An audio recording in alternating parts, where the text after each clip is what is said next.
going on, guys? It's your boy Darius back at it again with another video. Now, I know this is the same outfit as Monday's video, but I'm making this kind of ahead, so just in case if it does snow here, I have a video to post, and I'm not rushing around trying to find a video. So don't be like, oh, well, you wear the same clothes. No, this is just two videos made the same day in hopes that it doesn't snow, but if it does snow, I still have content, and then even if it doesn't snow, I'll still post this video. So, pretty much, either way, videos get posted. So, I've been looking for me, before I even get that far, like, subscribe if you're not already, and hit the bell button so you know when I post. Now,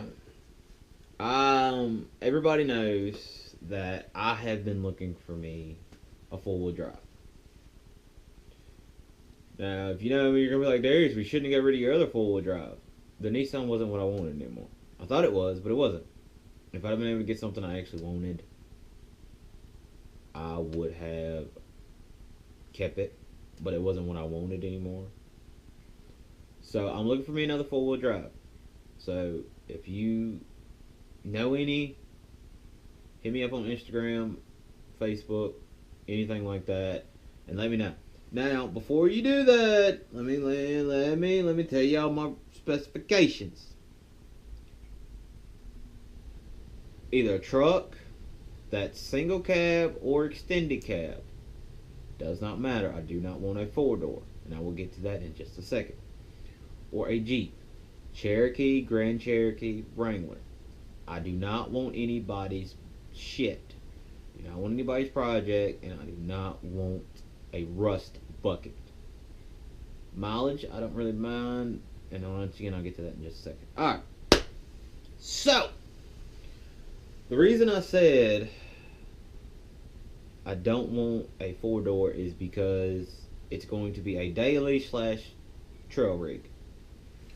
So, that is why, and I mean, y'all are going to find out anyway, so yeah, so that's what it's going to be. So, me and Dustin went down to Greensboro to go look at this Jeep. It was a 95, 96. It was lifted 4.5 inches. Get to what lifted was in just a second. It was on 35s, light bar. The bumper's already taken off, which I'm not even going to get into that. Had a roof rack with a spare tire. Looking at the pictures, Jeep looked clean. I was like, hell yeah, I'm going to go down here. We're going to like this Jeep. I'm going to go get the money out. Bam! Got my four-wheel drive. Whip! Did not happen that way. Did not happen that way. We get down there. Of course, Pete got to his own house. He thought he had time there. I guess we're in the store or something. But anyways. So we get down there. We're looking at the Jeep. And I'm like, man, this outside's clean. You know, the hood was dented up, but that is what it is. Grill was cracked. Is what it is. Didn't really bother me. Well, upon looking more into it with our flashlights, I heard the radiator gurgle, which was odd to me, but I was like, okay, it is what it is. So we're looking around. We look inside of it. Clean Jeep. I had a TJ cluster, which was done right. Everything was done right on the Jeep. For now, get more than that in just a second. So I looked up under the rear of it, and the rear diff was leaking, but probably just seal, gasket, quick hour fix. Alright, so then we noticed the lower control arms were wet. We think the radiator was busted. Don't know for sure, didn't really look into it. That's what I think. So, dude finally shows up, we talk about it. So, if you know anything about lifting, trucks, Jeeps, all that jazz, you know, you have like levels to lift kits. Fox, Fabtech up here because the price and everything. Then you got Skyjacker. Then you got, like, if you're in a Jeep, so you got a Rusty's off-road. Then you got what everybody else uses, you know, the rough country lift. which is what most people get when they go for a budget lift. This Jeep had a zone lift. Like, you notice it's not even in frame because it's such of a budget lift. I looked up the lift. The lift he bought was $500. I'm saying for the people in the back, $500 lift.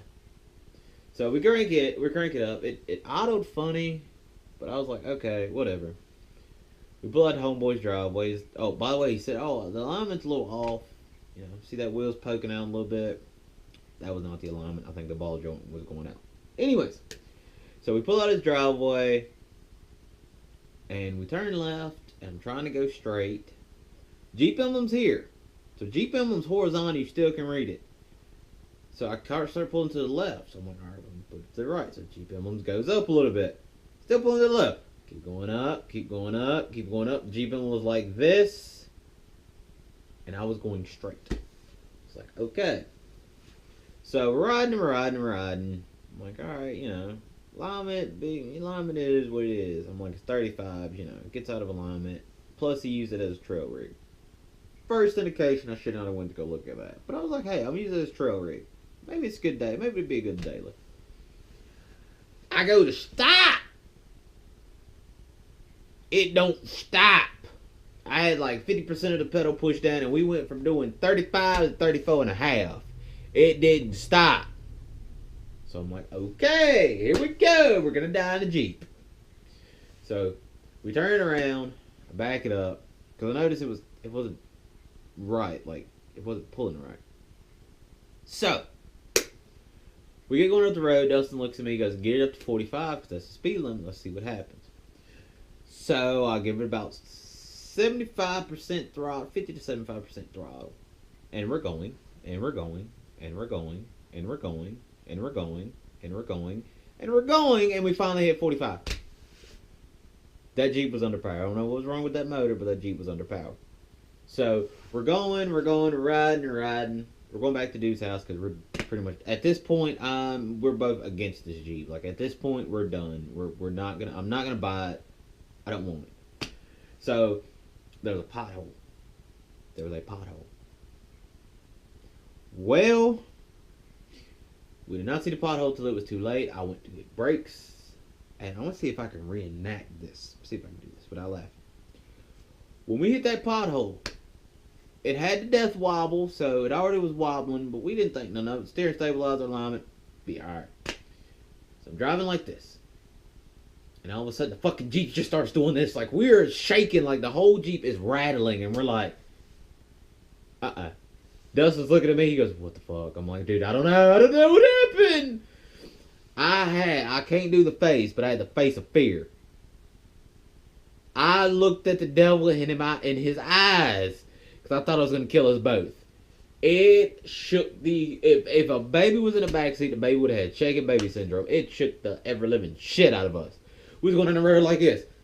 And it was fucked up because it stopped right before we got in eyesight of that dude. At that point, I was done with this Jeep. I'm like, I don't want it. Let's just take it back. I don't want it.